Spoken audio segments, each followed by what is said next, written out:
said Stella to Horace on the third day of school. "Says who?" said Horace Broom. "Says me," said Stella. "Stella? Horace?" said Miss Liliana. "No talking, please. Remember, it is our job to listen closely." Which was just fine with Stella. She didn't want to talk to Horace anyway. In the second week of school, Miss Liliana said, "Class, I have some wonderful news. Today, we will begin writing poetry." Stella sat up straight in her desk. She raised her hand. "Yes, Stella," said Miss Liliana. "My friend Baby Lincoln is a writer. She writes stories, and she says that anything is possible in stories. I like the idea that anything is possible. Don't you? Is anything possible in poetry, too?"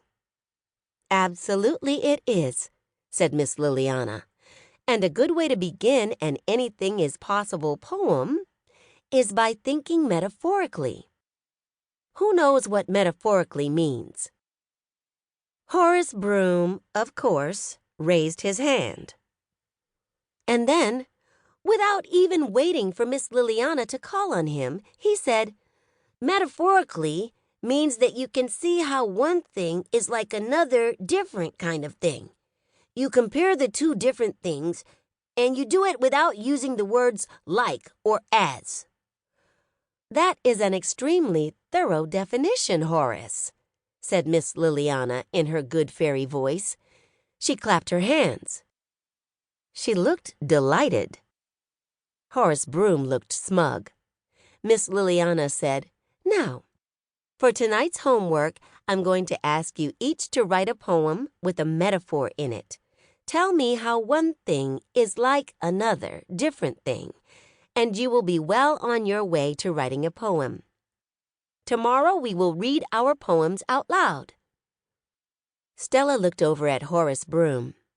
She thought that his smug face looked like a balloon with too much air in it. And then she thought, Horace Broom is an overblown balloon, and that's a metaphor. Stella had a feeling that she was going to be very, very good at coming up with metaphors, and also at writing poetry. She couldn't wait to get started. Chapter 2.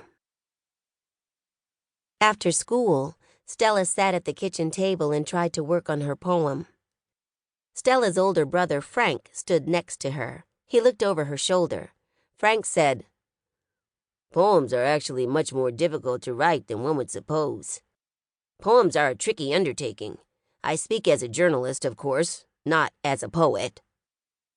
Frank was on the school newspaper. He had his own column. It was called Stella Endicott Says. Frank cleared his throat. He said, "I see you haven't gotten very far in your poetry writing endeavor." "I haven't," said Stella. "Well, let me know if you need assistance," said Frank. "I don't need assistance," said Stella. "I need a metaphor, and I can do it on my own." Sometimes Frank reminded Stella of Horace Broom. He was the kind of person who always knew the answers. It was annoying. Stella picked up her notebook and her pencil. She left the house and went down the street to 54 Deckawoo Drive. She rang the doorbell. Mrs. Watson opened the door. "Stella," she said, "what a lovely surprise." "Hello," said Stella. "I'm here to see Mercy."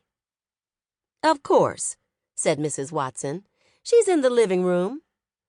"Thank you," said Stella. She went into the living room and sat down on the couch next to Mercy. Mercy was a pig, and she did not think that she knew the answer to every question.